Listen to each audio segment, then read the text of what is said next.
인사드리겠습니다. 차렷! 경례! 후세 명랑 애정사회 첫 시간으로 알고 보자 오르세 미술관전입니다. 이 오르세 미술관전이 한국에서 굉장히 인기가 있는데 벌써 5번째예요. 제가 2년 전에 국립박물관에서 할 때도 한번 갔었는데요. 그리고 실제 현장에도 2번이나 갔었습니다. 그래서 이거 알고 보면 좋을 것 같아서 가족과 함께 볼 수 있는 기회를 드리고자 여러분과 함께 하게 되었습니다. 이번에 제목은 이게 8만여 점 중에 다 오는 게 아니라 130여 점만 온다고 합니다. 근데 주제를 보면은 오르세 미술관 이삭 죽기 전 밀레의 꿈 고우의 열정 이렇게 해서 주인공이 밀레와 고우로 압축되는데, 자 그러면은 오르세 미술관 지금부터 시작합니다. 자, 이게 어딘지 아십니까? 르브르. 파리에 있는 3대 미술관이라고 하면 루브르 박물관, 오르세 미술관, 퐁피두 센터 이렇게 3개를 둘 수가 있습니다. 근데 루브르 박물관 같은 경우는 고대 미술부터 1848년까지, 그래서 후기 고전 학파와 사실주의 약간까지 전시가 되어 있고요. 이게 나중에 생겼지만 오르세 미술관 같은 경우는 1848년부터 그 1차 세계대전 전까지, 직전까지 1914년까지 주로 인상파와 후기 인상파가 전시되어 있습니다. 퐁피두 센터는 말 그대로 현대, 14년 이후에 현대 미술품 위주로 전시가 되어 있습니다. 이 3군데를 갔다 오면 일단 파리에 있는 웬만한 미술, 회화, 조각, 사진까지 어느 정도 봤다고 할 수 있습니다. 그러면 오르세 미술관을 좀 설명을 드리면, 원래는 오르세 미술관은 기차역으로 처음 시작했어요. 1900년대 파리 박람회가 있었어요. 그때 멋있게 꾸미고자 시작을 했는데, 그 이후로 이 역사를 가지고 호텔하고 일부는 교도소로도 활용하고 여러 가지 하다가 우여곡절 끝에 폐쇄가 되고, 나중에 1970년대에 접어들어서 자 이걸 미술관으로 변환해보자 라는 얘기가 나와서 1986년 1월에 오르세 미술관으로 다시 개장을 하게 됩니다. 그래서 오늘날의 오르세 미술관이고요. 여기 보시면은 요게 지상층을 말하고요. 여기는 중층이라고 합니다. 바깥쪽에 있는 거는, 바깥쪽 건물 바깥쪽에 있는 거는 상층이라고 해서, 보통 우리가 관람을 할 때 지상층을 보시고 밖으로 나가서 상층을 보시고 중층으로 다시 내려가서 끝내는 그런 시스템으로 돌아갑니다. 보통 이렇게 큐레이터들이 설명할 때 그렇게 하고 있으니까 여러분도 혹시 가시면은 그렇게 보시면 될 것 같고요. 이 8만여 점 중에 그러면 지상층, 상층, 중층에는 어떤 것이 있는지를 간단하게 설명드리겠습니다. 근데 가보시면 안타깝게도 중국어, 일본어까지, 물론 영어, 프랑스어, 스페인어는 되는데 중국어, 일본어까지도 나오는데 아직까지 한국어는 제공이 안 되고 있습니다. 그래서 도슨트나 이런 것도 다 불어나 영어를 따라 듣거나 하셔야 된다는 점은 좀 알고 가셨으면 좋겠습니다. 이게 뭐죠? 지상층에 가면 아까 말씀드린 대로 우리 인상파 직전이 사실주의예요. 사실주의의 대표 화가라고 하면은 쿠르베. 마네 같은 경우는 사실주의에 있다가 인상파로 넘어가는 가도기정 작가예요. 인상파의 초두 작가라고 할 수도 있지만 사실주의도 있어요. 제가 좋아하는 피리 부는 소년이 마네의 작품입니다. 대표적인 작품은 쿠르베의 오르낭의 장례식 같은 경우는 그 사실주의를 이따가 어차피 설명드릴 거예요. 그래서 오르낭의 장례식, 그 다음에 밀레 이삭 죽기, 요것도 자세히 설명드리도록 하겠습니다. 중층에 가시면, 상층에 가시면 우리가 지상층 본 다음에 우리 개념으로 하면 한 3층 정도 되는 거죠. 바깥쪽에 상층에 가시면은 주로 인상파랑 후기 인상파들이 있는데, 대표작이 우리 오늘 주제이기도 한 빈센트 반 고흐의 정오의 휴식. 요 정오의 휴식은 좀 이따 또 자세히 설명드릴 거예요. 그 다음에 그 문제작 마네의 풀바디의 정신식사. 이게 얼마나 문제작이냐면 이 당시에 출품했는데 다 거절당했어요. 그래서 할 데가 없었어요. 할 데가 없어서 자기들끼리 만들어서 출품작을 전시를 했는데, 그때 이제 기자들이 놀림거리로 아 인상파네라고 해서 인상파가 된 거거든요. 그 다음부터 자기네가 아예 인상파 전시회라고 해서 뭐 8회, 9회까지 쭉 나왔었습니다. 이거 같은 경우는 얼마나 위험했냐면 크기가 보시면 2m에 2m 65나 되게 큰데도 불구하고 되게 높은 데다가 전시를 했다고 합니다. 왜 그러냐면 사람들이 자꾸 훼손을 해서 이게 그림이야 하면서 막 때려부시려고 했기 때문에 되게 높은데 3m 이상 높이는 데다 했대요. 왜냐면 우산도 안 닿게. 네, 저는 안 닿겠네요. 좀 여기 계신 분은 좀 닿을 수도 있어요. 보면은 잘 보이시나요? 보면 표정이 여성분은 나체고 남성분들은 옷을 입고 있는데 표정이 도발하는 그런 듯한 표정이에요. 그래서 그 당시에 아카데미 학파 이런 사람들은 굉장히 경멸했다고 합니다. 이 그림을. 그러나 이제 인상파의 초기작으로서 마네가 문을 열었다고 할 수 있는 작품이에요. 그 정도 아시면 될 것 같고, 그다음에 다시 요거는 같이 설명을 드릴게요. 정오의 휴식인데 고흐가 밀레를 굉장히 존경했다고 합니다. 그래서 뭐 어떻게 보면 모작이라고 할 수 있는데 이건 밀레 정오의 휴식이거든요. 여기 아쉽게도 이거는 오르세 미술관에 없고 보스턴 미술관에 있습니다. 요거를 모작을 해서 만든 게 이 작품이에요. 반대로 했는데 어떻게 보면은 그 이삭죽기랑 비교를 해보면 고단한 삶과 평화로움이 공존하는 건데 여기 같은 경우는 파스텔과 크레용으로 했어요. 이건 사실주의에 입각해서 그린 거고 빛을 활용해가지고 빛을 형상화한 거잖아요. 그래서 반고흐 같은 경우는 정오의 휴식은 이렇게 재탄생시켰다 이렇게 보시면 될 것 같아요. 완전히 똑같은 내용 같죠? 한 분만 보기에도. 자, 그 다음에 중층에는 주로 조각품하고 사진전이 있습니다. 사진은 제가 오늘 언급은 안 할 건데요. 굉장히 제가 그냥 좋아하는 걸 넣어봤어요. 그래서 유명한 게 로댕의 지옥문. 지옥문이 중층에 전시되어 있고요. 그 다음에 브루델의 활을 쏘는 헤라클레스 이런 것들이 있습니다. 그래서 지상층, 상층, 중층 순으로 관람을 하면 된다라고 해서 이렇게 전시가 되어 있고 요번에 나올 작품들 위주로 여기서 중요한 게 사실주의와 그다음에 인상주의, 신인상주의, 후기 인상주의가 어떻게 나눠지는지 좀 알고 보면 좋을 것 같아요. 그래서 그렇게 설명드리도록 하겠습니다. 자, 그거 앞서서 이 당시 굉장히 센세이셔널한 게 있었는데 뭐냐면 우키요에라고 합니다. 우키요에가 뭔지 아세요? 아시는 분? 우키요에는 뭐냐면 그 당시 19세기 중반에 자포니즘이라고 그 전에는 중국의 도자기랑 회화들이 굉장히 많이 유입됐어요. 네덜란드, 이탈리아 뭐 이런 중심으로 해서 스페인 중심으로 해서 근데 그 당시 일본은 쇄국 정책 시절이고요. 거기다가 네덜란드만 교역을 하는 그런 시절이었어요. 그래서 네덜란드의 일부 그림하고 도자기가 흘러 들어갔었는데 그래서 그게 열풍이 이렇게 하고 자포니즘이라는 게 형성됐었는데 프랑스 화가 누구죠? 브라크몽. 프랑스 화가 브라크몽이 도자기를 수입을 했어요. 근데 도자기를 수입했는데 그거를 쌌던 용지가 이거예요. 호쿠사이의 후지산 36경.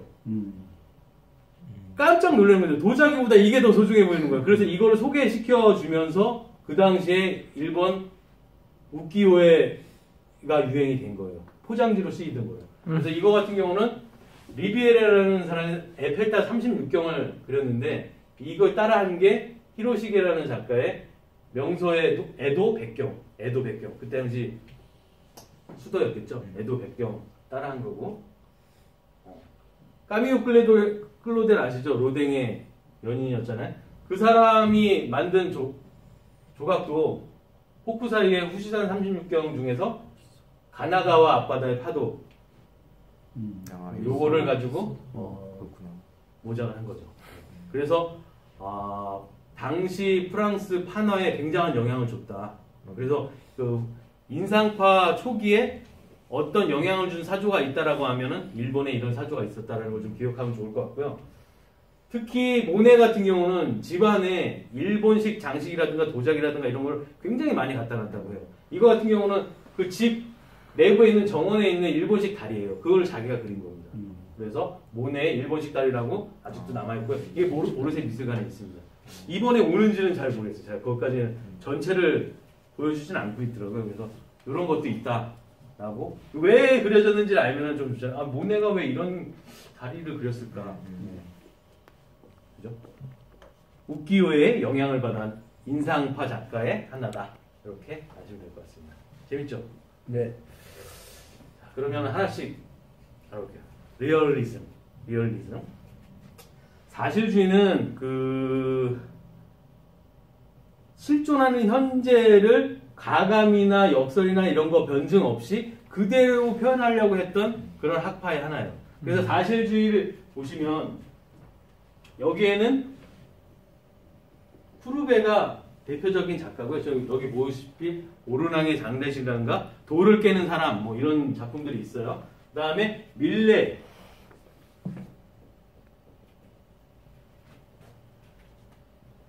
저는 솔직히 나이가 많은 걸 밝히면 안 되겠지만 어렸을 때 저희 이발관에 이런 그림 하나씩 있었어요. 그러지 않았어요? 이삭축구하고 또 뭐 있죠? 만종이라는 작품이 있었는데 되게 많았어요. 그 이유가 뭘까? 저희가 어렸을 때는 새마을운동 끝물이었지만 그런 어떤 노동의 숭고함 이런 것들을 많이 그리려고 했다라는 거죠. 근데 이 당시 나왔을 때는 밀레가 이 작품을 나왔을 때는 굉장히 이쪽 저쪽 뭐 좌파 우파에서 이거에 대한 의미를 담으려고 굉장히 노력을 했대요. 우파에서는 자 이거 운명적인 그런 계급사회의 그런 운명적인 장면이다 라고 하면서 숙명으로 받아들여야 된다 이런 얘기를 많이 했었고, 좌파에서는 아니다, 이 사람들이 바로 프롤레타리아 혁명의 기수들이다, 전사들이다, 전사가 될 사람들이다, 이 처참한 광경을 봐라. 자세히 보시면, 좀 더 자세히 보시면 저 멀리에는 말도 있고, 그죠? 쌓아놓은 거 보세요. 이건 부르주아 농부들의 풍요로움을 보이는데 여기서는 그 작은 이사 하나하나를 주는 그런 모습이잖아요. 근데 그런 걸 떠나서 사실상 밀레는 뭐 혁명이냐 뭐 운명이냐 이런 걸 떠나서 사실은 이 숭고한 노동의 가치를 표현하려고 했다고 저는 생각해요. 그렇게 생각하시는 비평가들도 있고 아닌 사람도 있습니다. 어차피 비평은 그 사람의 잣대인 거예요. 제 잣대가 이만큼이 이만큼인 거고 이만큼이 이만큼입니다. 저는 그렇게 생각하고 싶습니다. 여러분은 어떠신지 궁금하네요. 그래서 사실주의 설명드렸고요. 푸르베 같은 경우도 보시면 예전에는 이 고전학파나 그 전 앵그르 이런 사람들한테는 어떤 게 있었냐면 신, 마리아, 천사, 비너스 뭐 이런 것들을 많이 표현했잖아요. 세상에 안 보이는 거. 근데 정말 이거 그냥 평범한 일반인들의 장례식 장면을 그냥 그린 거예요. 현실을 직접 표현하려고 노력했다는 거예요. 이것들이 나중에는 뭐 실증주의나 과학주의로 연결된다는 거죠.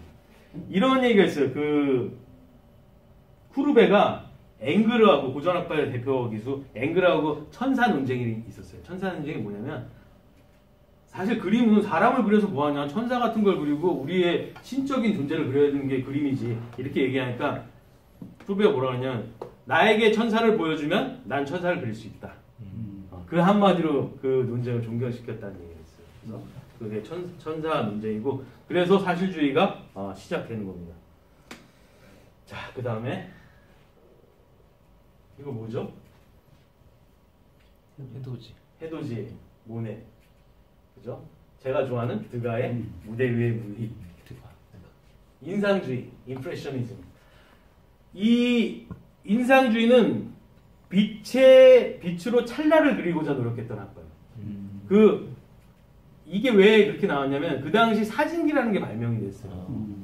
더 이상 그림은 사실대로 똑같이 그리는데 의미가 없는 거예요. 그죠? 사진기가 대체할 수 있는데. 근데 나는 내가 그때 본 그 장면 자체를 찰나를 표현하고 싶다라는 거죠. 빛이 이렇게 들어올 때도 있고 같은 건물인데도, 그죠? 우리가 해가 떠서 해가 질 때까지 계속 형상이나 빛이 바뀌잖아요. 그런 것들을 표현하려고 했던 학파가 인상주의 학파입니다. 근데 이게 1874년에 어떤 살롱에서 다 받아주질 않았어요. 다 쫓겨났어요. 그래서 그들만 모아갖고 단체전을 열었는데 그게 인상파가 됐는데 그때 당시에 왔던 기자인데 기자 이름이 루이 루라라고 합니다. 루이 루라라는 기자가 와갖고 아이 뭐 인상 쓰면서 봤나? 이거 그림을 이렇게 그렸어? 인상파네. 이렇게 얘기를 했대요. 그래서 별명으로 인상파 됐는데 그 다음부터 이 단체가 야 그러면 인상파전이라고 하자 그래서 2회, 3회, 뭐 7회, 8회까지 계속 간 거죠. 그때 놀림거리가 대표적이 됐던 게 해돋이 모네 이 작품입니다. 물론 이건 이제 다른 데 있습니다. 오르세는 없습니다만 하여튼 요게 있었고 제가 좋아하는 드가의 무대 위의 무리. 드가는 좀 다른 편이에요. 드가는 오히려 좀 더 사실주의에 가깝지 않느냐. 물론 그 보시면 주인공 외에는 다 흩뿌려. 이 작품만 아니라 딴 작품도 보면은 주인공 외에는 좀 흩뿌리는 게 특징입니다. 내가 보고자 하는 것만 본다가 인상주의의 어떤 시류가 아닌가 그렇게 생각하고요. 가장 중요한 거는 인상파에서 절대 잊지 말아야 될 것은 뭐냐면 인상파는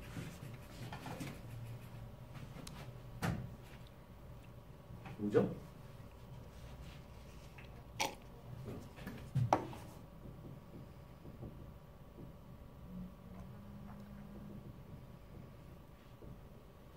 외광파라고 해서 밖에서 많이 제작했어요.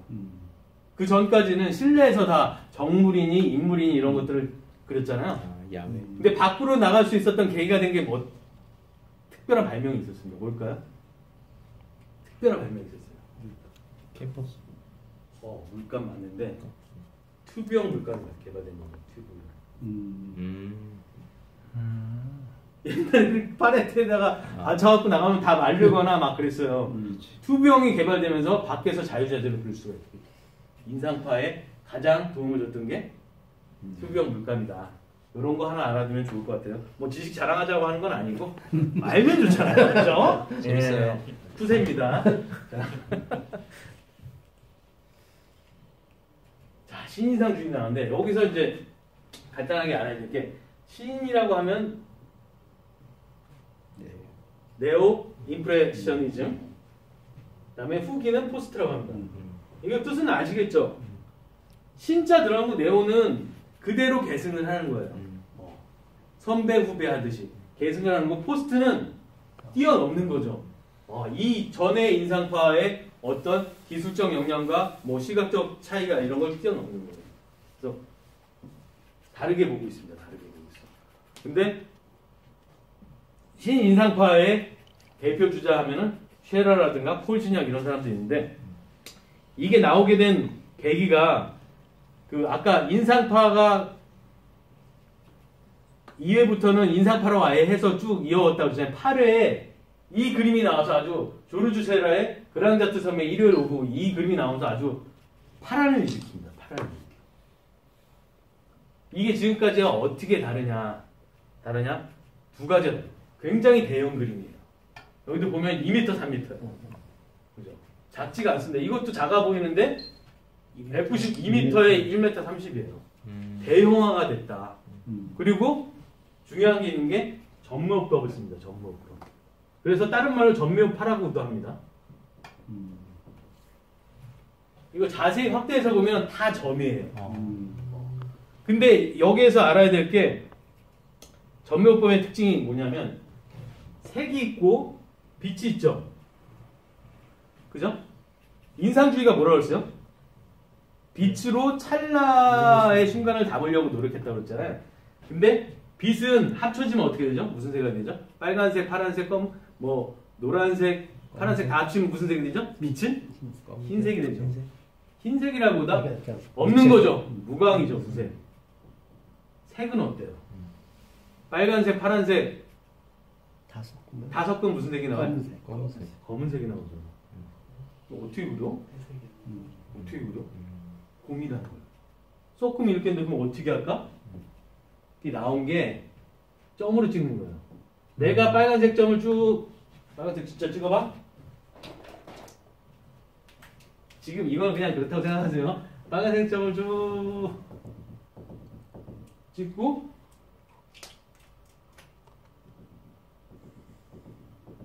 이렇게 찍으면 멀리서 보면 보라색이 보입니다.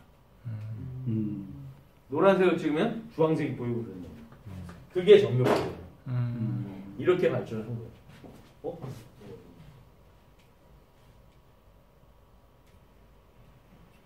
그래서 이 그림 하나 만드는데 3년이 걸렸습니다. 그럼 제작 기간 84년에서 86년. 이 그림 하나 그리는데 3년이 걸렸다는 거예요. 이 그림 저도 되게 좋아하는데 이거의 유화 습작, 이 그림 말고 유화 습작이 이렇게 재밌는데도 좋은 사람이 있어. 자, 유화 습작이 얼마에 팔렸냐면 1997년 소도비 경매에서 3,520만 달러에 팔렸어요. 습작, 유화 습작이. 본 그림도 아니고. 대박이네. 이 본 그림의 가치는 상상이 많겠습니다. 그렇네. 그래서 우리가 흔히들 얘기하는데 클림트의 키스, 클림트의 키스하고 그다음에 반고흐의 별이 빛나는 밤, 그다음에 샤갈의 신부, 그다음에 이거를 4대 예술 포스터, 포스터로 팔거든요. 가장 많이 팔리는 4대 예술 포스터로. 그만큼 유명한 점인데 아쉽게도 쉐라는 이 빛을 보지 못했어요. 죽을 때까지 굉장히 가난하게 살다 죽었고 죽어서도 이 그림은 9년이 지나서야 한 9만 원에 팔렸어요. 이런 쉐라의 작품들이 평균. 그 30년이 지나서도 뭐 시카고 이런 데서 받아주진 않았어요. 나중에 받은. 그때 샀어요. 그때 샀던 분들은 뭐 어마어마하게 부자가 됐겠죠. 그냥 안타깝죠. 이렇게 멋있는 그림을 남겼는데. 그죠? 폴 신약도 마찬가지고요. 다 점으로 찍는 거예요.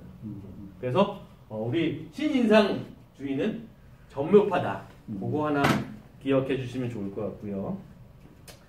다만 이제 신인상파가 인상파랑 좀 다른 점이 뭐냐라고 물어보면 그 전까지 인상파가 경시한 화면 구도라든가 형태를 그나마 좀 살려서 다시 만들었다. 그렇게 좀 보시면 돼요. 형태 같은 게 좀 나잖아요. 근데 좀 뭉개졌는데 형태나 이런 걸 좀 살렸다. 자, 그러면 우리가 후기 인상파. 후기 인상파면 뭐 여러 명 있겠지만 딱 3명을 듭니다. 폴 세잔하고 반 고흐, 폴 고갱.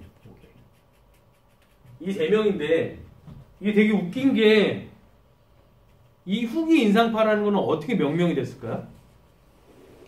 후에 또 글쎄요. 이거는 이들이 살아있을 때 어떤 뭐 아까처럼 결성되거나 전시회로 결성된 게 아니라 그러니까 영국의 비평가 로저 프라이라는 사람이 마네와 후기 인상주의라는 제목으로 전시회를 열었어요. 이 유작들을 가지고 한 100점을 가지고. 그래서 그때부터 이 사람들을 후기 인상파라고 지정한 거지 살아생전에 어떤 이 사람들이 자발적으로 모임을 한 게 아니에요. 이거는 그냥 비평가들이 이 사람들 후기 인상파라고 누군가 아까 로저 프라이 하니까 좀 약간 거짓말할 것 같이 생겼는데 프라이라는 사람이 명명했다. 이렇게 아시면 될 것 같고요. 이 사람들에 대한 공통점은 딱히 없어요. 그림 봐도 뭐 완전히 다르잖아요. 근데 이 3사람이 굉장히 중요한 게 20세기 현대 미술의 장을 여는 대표적인 거장 3명이면 이 사람을 얘기하는 거예요. 이 사람들. 세잔 같은 경우는 이 보시면 그림이 좀 이상하지 않아요? 이상한 점 발견할 수 있을까요? 제대로 정확하지 않은 사실주의하고 배경이잖아. 이게 각 시선이 달라요. 그러니까 쟁반 같은 얘는 거. 옆에서 본 건데 얘는 위에서 본 거고 다 그러니까. 달라요. 좀 이상하다. 물체의 실제감과 시선의 차이를 이용해서 그렸기 때문에 이 세잔이 결국은 나중에 입체파의 영향을 주는 거죠. 입체파. 입체파에 누가 있어요? 유명한 사람. 피카소잖아. 그런 그림이 나오는 거죠. 폴 고갱 같은 경우는 딱 보면 보이죠? 좀 상징적인 색채를 써서 인간의 신체와 영혼을 담으려고 많이 노력했어요. 이게 나중에 어떤 식으로 되냐면 고갱 같은 경우는 야수파가 되는 거죠. 누가 했죠? 야수파에?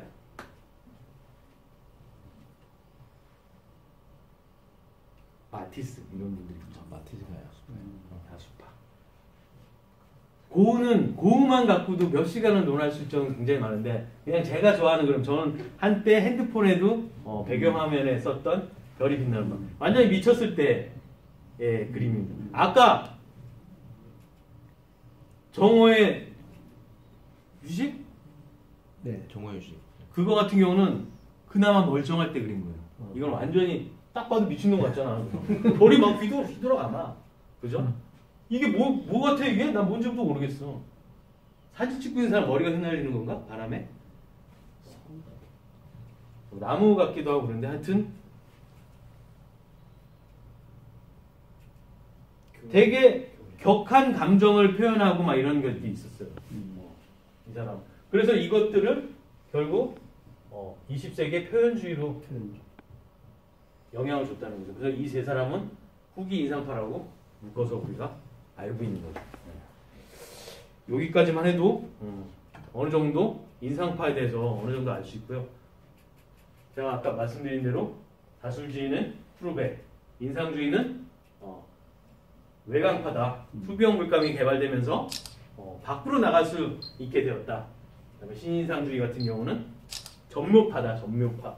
전묘법에 의해서 후기 인상주의는 세잔고 고갱이 있는데 각각 입체파, 표현주의, 야수파에 영향을 줬다. 이 정도만 알아도 야 어느 정도 그림 안 해 라고 할 수 있습니다. 저는 뭐 전문가는 아닙니다. 하지만 아버지의 입장에서 친구의 입장에서 전달하는 전달자 재밌어요. 좋습니다. 자 그러면 제 얘기는 좀 끝났고요. 요번에 그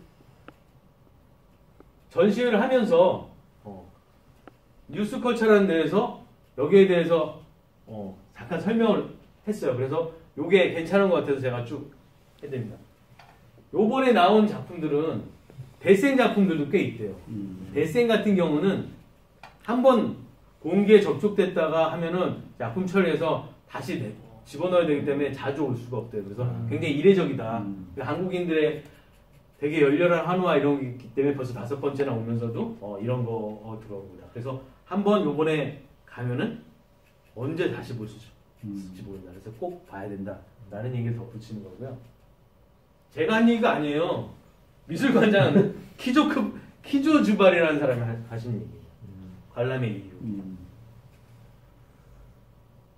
대생 작품들까지 소개를 했다. 그죠? 그리고 특히 밀레의 이삭축기가 그려지기까지의 수많은 작품들을 만날 수가 있다. 그래서 밀레랑 고흐가 주제인 것 같아요. 제가 보기에.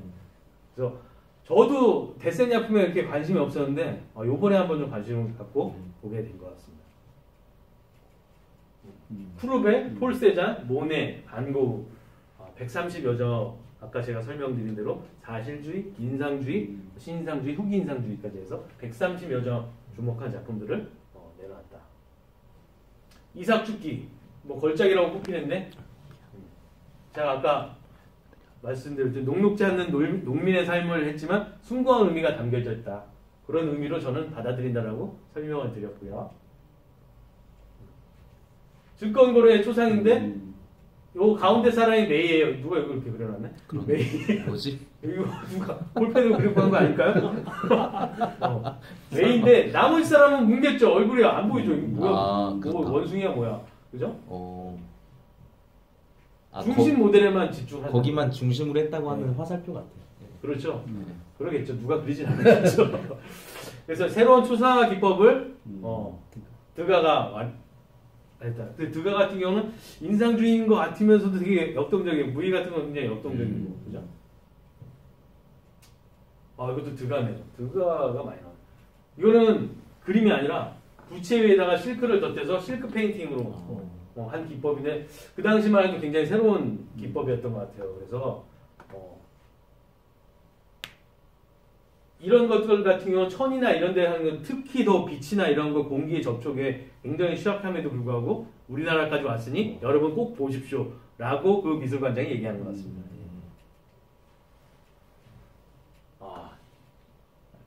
알프레드. 예. 이건 거의 사진에 가깝게 빛이 진짜 되게 영롱하게 이쁘게 그려졌잖아요. 그죠? 이게 크기가 얼마나 크냐면 2m. 2m 14.3하고 160. 이것도 엄청나게 커요. 그때 아까 제가 얘기했죠. 대형화됐다.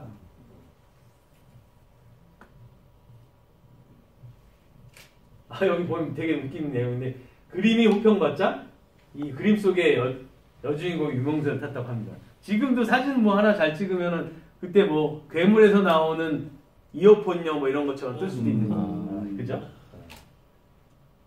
이거는 좀 보여도 되는데 우리 어린이하고도 같이 볼 건데 말이죠. 너무 그렇게 보지 마시고 독서하는 여인인데 장작하네, 그죠? 이게 실루엣이라고 그러죠. 오히려 실루엣으로 하니까 더 은밀한 그런 게 되는 것 같아요, 그죠? 묘하게 관능미가 더 있던 것 같고 그 당시 사진술에 크게 의존하지 않는 작가만의 특징을 만들어냈다. 이 피부나 이런 게 오히려 자세히 안 그리는데 더 곱게 느껴지고 그런 게 있죠. 왜 얼랑포커 책이죠? 지금 설명드리는 거는 요번에 출품하는 작품. 르누아르. 르누아르가 빠졌었는데 르누아르 나왔네요. 피아노 치는 소녀들. 대표적이지. 인상주의, 구도, 색상. 또 특징이 하나가 선으로 많이 했어요. 아까 마네 선으로 많이 그렸어요. 선.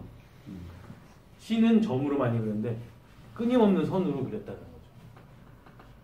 그래서 마네, 모네, 르누아르가 인상주의를 결정짓는 중요한 인물들인 거죠. 처음엔 놀림감이 됐지만 인상주의를 인정할 수밖에 없었다는 거죠. 아까 얘기했던 정오의 휴식. 밀레를 추종하고 존경했던 고흐가 그 그림을 모사해서 다시 자기만의 화폭에 담아낸 거죠. 근데 이게 되게 중요한 거는 고흐가 멀쩡할 때 그린 그림이 몇 점 없어요. 그때 다 팔아먹었을 거 아니에요. 몇 점 없고 그리고 유럽 이외의 지역에서 전시되는 게 처음이라고 합니다. 그런 의의가 있대요. 그래서 거의 제목에 들어간 거예요. 그래서 꼭 보셔라. 진짜 이 노란색을 이렇게 촌스럽지 않게 이렇게 잘 표현할 수 있는 사람은 진짜 몇 명 안 되는 것 같아요. 내용은 자기 마음대로 생각해주세요. 그죠? 그래서 이 19세기를 수놓았던 인상주의 작가들의 걸작들을 감상할 수 있는 기회를 절대로 놓치지 마라 라고 말씀드리면서 오늘의 강의는 마치겠습니다. 감사합니다.